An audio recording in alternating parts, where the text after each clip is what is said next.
جی وعلیکم السلام ورحمۃ اللہ وبرکاتہ۔ سوال یہ ہے کہ اگر کمرے میں کوئی نہیں ہے اور بچہ رو رہا ہے تو ایسی حالت میں عورت اپنے بچے کو جھولا دے سکتی ہے؟ دے سکتی ہے انشاءاللہ، اس میں کوئی حرج والی بات نہیں ہے۔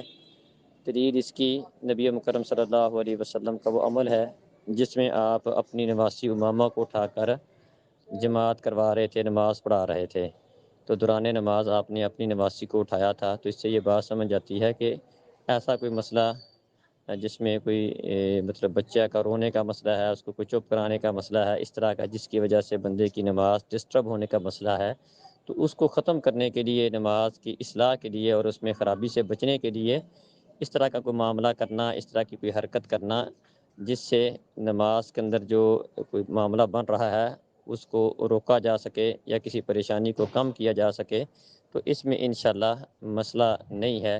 اس کی مزید بھی کئی ایک دلیلیں موجود ہیں، جیسا کہ نبی مکرم صلی اللہ علیہ وسلم نماز پڑھ رہے تھے اور ابن عباس رضی اللہ عنہما آ کر آپ کے بائیں جانب کھڑے ہو گئے، تو آپ نے دوران نماز ہی گھما کر انہیں دائیں جانب کر لیا تھا، تو جو کہ یہ نماز کی ضرورت کے حوالے سے تھا۔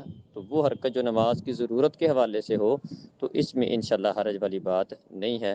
اگر کوئی اور نہیں ہے تو انشاءاللہ اگر دوران نماز ہی عورت اپنے بچے کو جھولا وغیرہ دے دیتی ہے تو اس سے اس کی نماز میں کوئی مسئلہ نہیں بنے گا۔